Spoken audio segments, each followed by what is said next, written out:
Hi, I'm Derek Hilton, and my channel is all about photographing and filming wildlife. Now what have I got in store for you today? Let's take a look. Well, good morning everybody out there. Back in my office again this morning. Now I've just come back from a short break.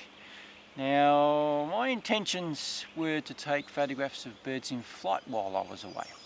So I left my video camera and that at home because I wasn't going to do a documentary or anything. But of course once I got down there I changed my mind. I thought I'd challenge myself, force myself to use this to video as well as taking photographs of birds in flight. So let's go and have a look at what I've done. Then at the end of it we'll come back and talk about problems that I had with it. So I'll catch you then.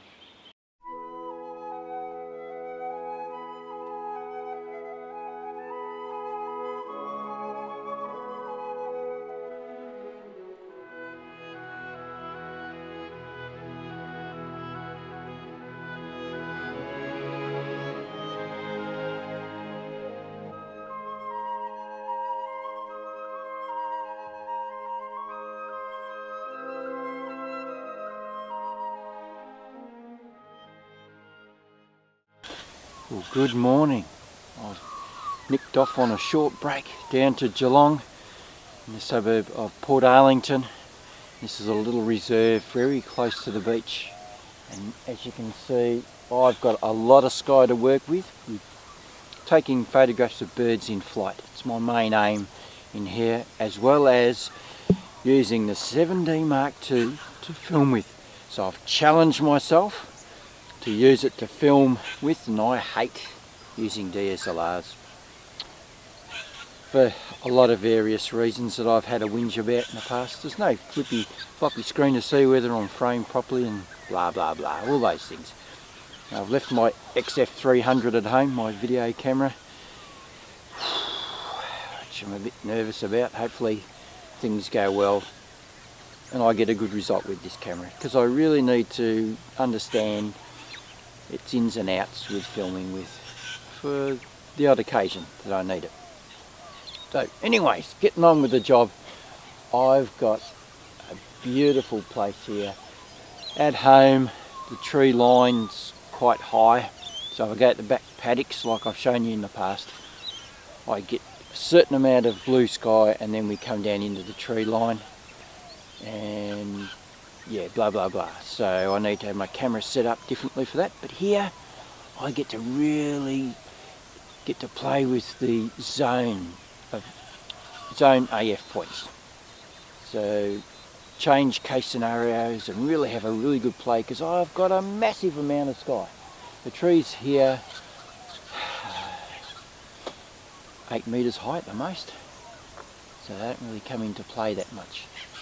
So I'm going to get into it, see how things work out with both video and taking photos of birds in flight. So enough of me talking about it, let's do it.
Well, that's it for today.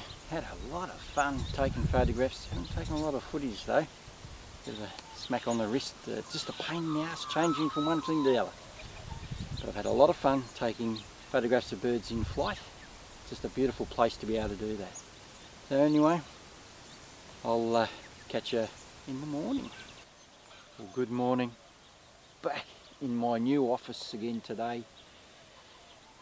Keep challenging myself with the 7D Mark II to film with, see if I can get a lot more stuff as far as utilising the video. Get some more birds in flight, having a lot of fun. So let's get on with the day.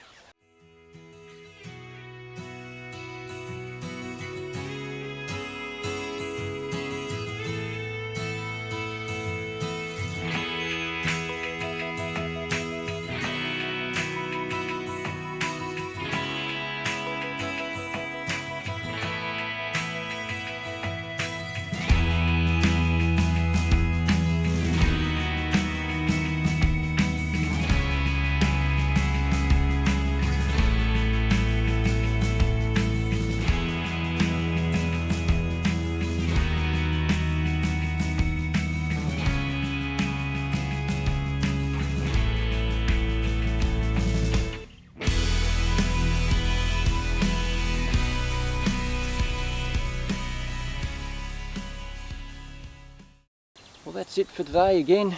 The sun's far too high in the sky now, and it's time for me to go home and pack up and head off back home.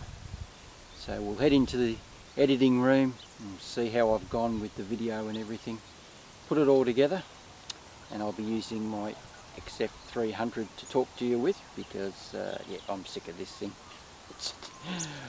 It's too hard. I just hate using them, but as I said, I've got to get used to it. Can use it for behind the scenes and whatever. So anyway, enough of me carrying on. We'll catch you back home and see how I've gone. Alright, so how did I go? Well, let's start with the time-lapse. Hadn't used it before, actually didn't read up properly about it before I shot down there because I wasn't expecting to use it. But I got up nice and early, watched the sunrise, got it started. Now what you have to do is go into your time-lapse jigger and set it to say 10 seconds, one every 10 seconds. That seems to work the best. I've used it on the XF300 that does time-lapse as well, and that works really well. I left it in RAW, so when I got home I batch processed it back to JPEG, but in hindsight maybe I should just shoot in JPEG anyway.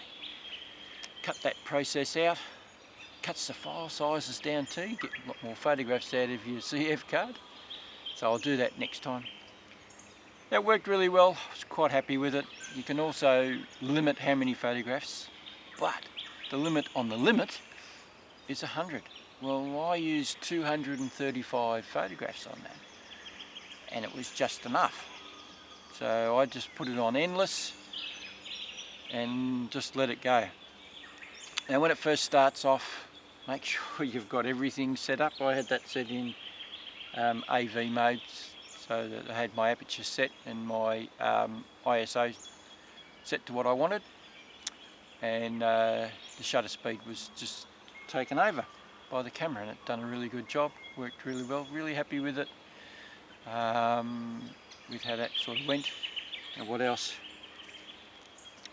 Now with time-lapse we need lots of interest, we need lots of things that slowly move, like clouds in the sky. I didn't have that. I had a cloud on the horizon that didn't move, it just stayed there, more like a city sort of hazy stuff in the background.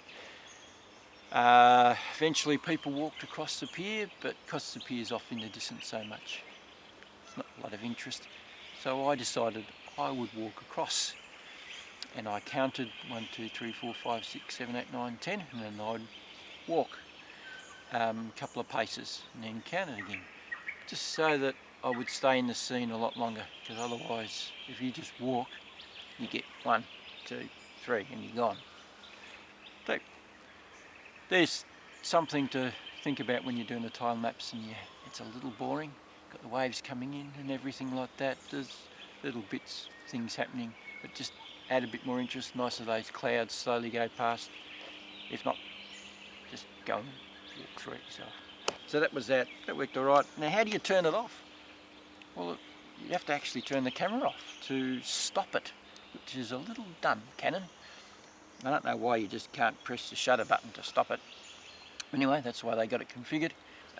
With the XF300, it automatically turns it to film. So once you're finished with your time lapse, it just configures it all, turns it into a video. I wish this could do that. It's yeah, take all the hassle out of it altogether, and it would do it properly, where I've got to go into Premiere Pro, take all them photographs in and experiment until I get the right speed duration of each image separately, and bring them all in onto the project. Anyway, it's time lapse. That was all right.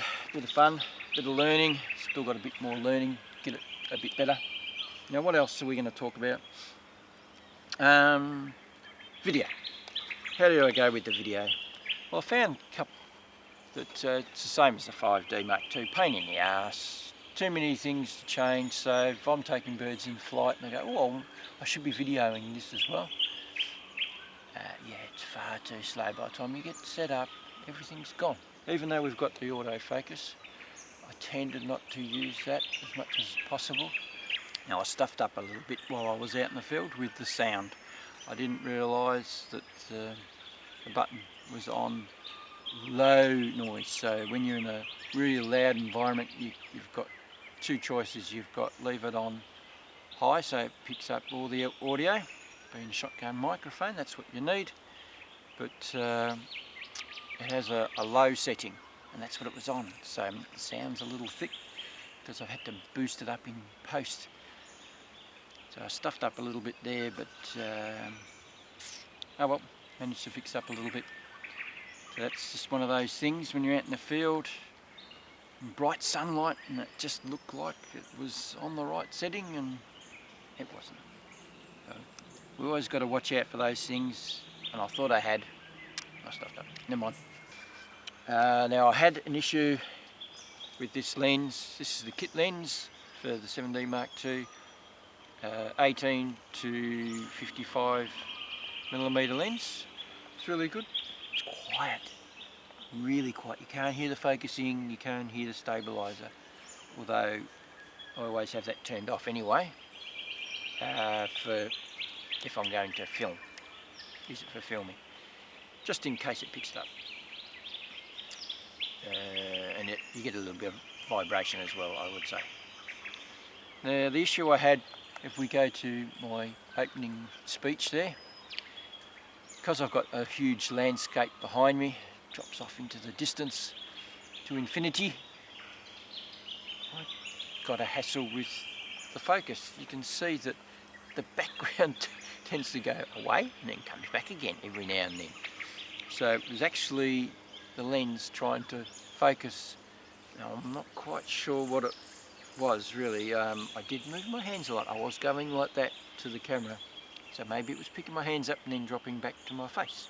And yes, I had it on face detection. And that, yeah, it's annoying to watch. It's a pain in the ass, and it's something that if I ever have to use it again like that, and it's really necessary that I don't have that, I'm going to have to go back to the old ways of the 5D Mark II, stand next to a tree, focus on the tree, and then go and stand next to it, get the camera rolling, so that I know I'll be in focus. It's only, yeah, unless you put a stick in the ground, focus on the stick, and then pull a stick out the way and stand where it was. That's another way. So we don't get that hassle when we're working alone. But if we go to my closing speech, now I had a tree behind me. Sorry, I had those bushes behind me, and it didn't happen. Even though I still moved my hands, I didn't get that focus shift. So maybe it had a bit to do with an infinity background. So if you've got something solid behind you like that, it's going to not do it. It didn't do it at all. So that was good. Something that I learnt. Yeah, moving back to actually filming, I didn't do nowhere near as much as I should have done, because it's painfully slow. Painfully slow. Continuously taking off my tripod off my backpack, set that up, reconfigure the camera totally, leaving that lens on, and then trying to focus on something. Very slow.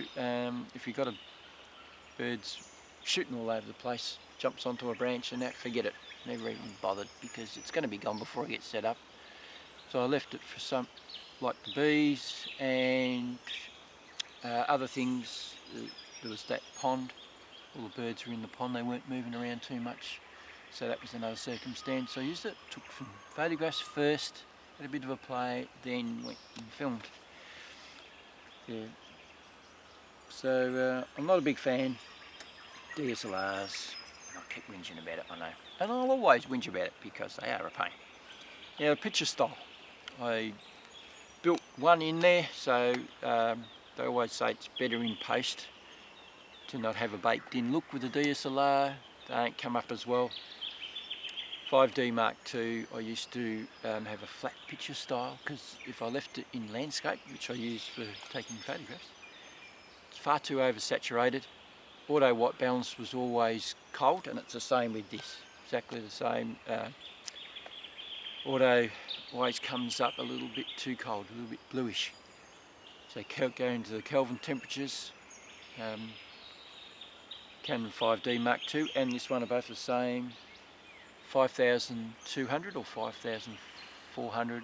It's pretty well spot on. It looks really nice. Nice skin tones, everything. So that's how you have that configured. And of course, I suppose I should say that if you're not used to filming with one of these, it's the same as a video camera. Whatever frame rate you have, you double the shutter speed. So 25 frames per second, shutter speed of 50. Because otherwise, like when you're taking photographs, so bird in flight, if I have a slow shutter speed, it's going to be blurry. Well, it's the same with these. If you go too high with the shutter speed, it starts to slow things down and it looks funny. It just doesn't work, so you've got to match the frame rate. That's the thing you should always think about. Now, 7D Mark II, I left it in the picture style because landscape with the picture style, because it looks great. My closing speech, that's what I did. The colours look beautiful, everything is beautiful. Whereas when I'm doing my opening speech, talking in the morning, I don't like the look of it at all. And working in Premiere Pro, I'm not a colour expert. I play with it and I get it right, as right as I can. I've learnt a lot in there about using all the colour vectorscopes and blah blah blah to help out with it. Now, with the XF300, I've got myself set up. I made my own style and saved it, so I just drop it on to the on the timeline, drop it onto each individual frame, and I've got that pretty well set up. But I couldn't get it right, playing around trying to make myself look a little better.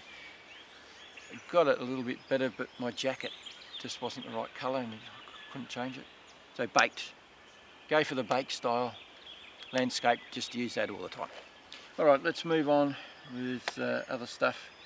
So we'll go back to talking about taking stills photos.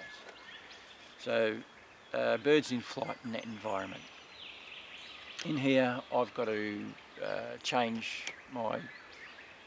configure the camera totally different to out in the open, which I've talked about a lot. Your focus point can't have a zone because it gets distracted, so you just have focus point with an expansion and you just play with the size of expansion for the size of the bird. case scenario to case 4 in here works really well. It's just because of the distractions. It doesn't get as distracted. Out in the open, go to a small zone because I don't have a lot of blue sky. Got a certain amount, and then we go back into the tree line for quite a long way because the trees out here are about 60 metres tall. So off into the background, bird comes down from blue skies into that background distraction. Case 2 works really well, and the small zone, the 15-point zone, it works really well together. But in this new environment down there at the beach, I've got a massive sky. Low trees, low shrubs, so I've got this trees off way in a distance with some small bushes coming down in front of you. So I had to change the case scenario totally different. The others weren't working properly. Change it to case 3 anyway, because that is for instant focus.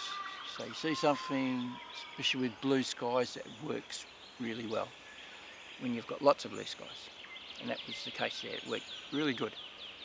But I was finding with the small active zone that it wouldn't grab a hold of things quick enough. So you've got this blue sky and you've got this black object in the distance.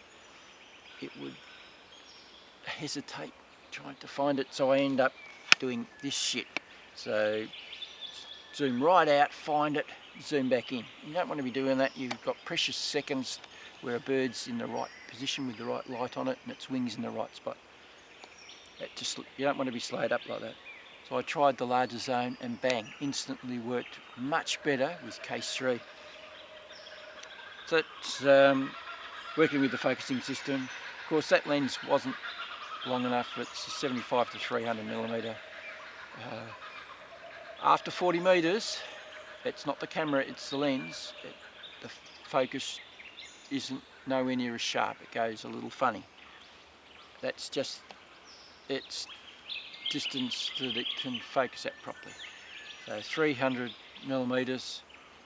So a bigger lens would have been a lot better. Say a 400 or 500 millimetre for that condition down there would have given me much better results. Of course I'd be up a lot closer to it as well. We get a cropping power turns that into a 500 millimetre lens. So as we go bigger, we get bigger. That will stuff you up with things coming up close to you. Now what I found too with the tracking with case 3, and I think any case would be the same, if something jumped out at me 5 metres away, straight at me, and I had that quite a lot of times, I just couldn't cope with it. It just, and I thought, yeah, you wouldn't get it. If I saw it in the distance and it had lots of background distractions, and here's one of those sort of images, I followed it all the way up to me and it dropped off when it got up close too, because it came straight at me. So it struggled at first, found what I was after. It's gone, that's what you want. Okay, tracked it, took a couple of photographs, but it was too far away. Little small bird. As it got right up to me in perfect position, started taking a few more photographs, and no, it didn't work. Never mind.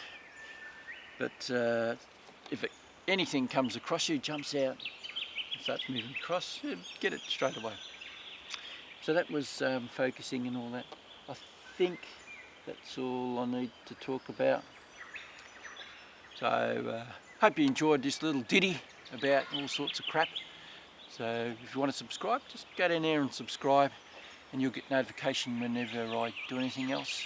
If you want to have a look at all the things I've been doing over the years, camera reviews, practicing at documentary making, blah blah. There's a little icon just down there underneath this screen.